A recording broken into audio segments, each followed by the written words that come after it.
Hey, what's up? It's Gene Clark on behalf of DDWK Travel, bringing you another Tip Tuesday travel tip of the day. And this week, we're going to talk about your bum. That's right. We are talking about going to the bathroom in a public restroom because, hey, you never know when nature calls. And boy, have I got something for you. So anytime you go in, if you need to sit down on the toilet, yes, we're going to get graphic and we are going to go there. What do you typically do? Well, if they've got the little dispensable thing that you can flush, you might lay that out. But how thin is it? Thinner than a one-ply piece of toilet paper.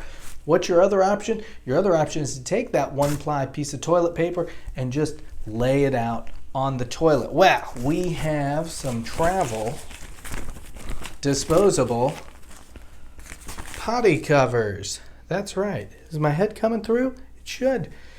So these have been a lifesaver when traveling with the kids.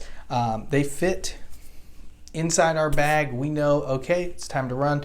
Fit this right over the toilet seat. It is plenty large. It's got fun designs. And it's a little bit thicker. It's a little more cushionier.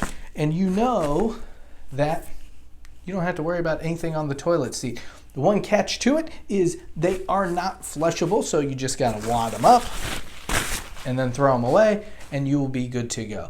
But that is just if you don't want to use what is provided for you. That is another travel tip of the day just for all y'all out there. I hope you have a fantastic Tuesday, and as always, you're welcome.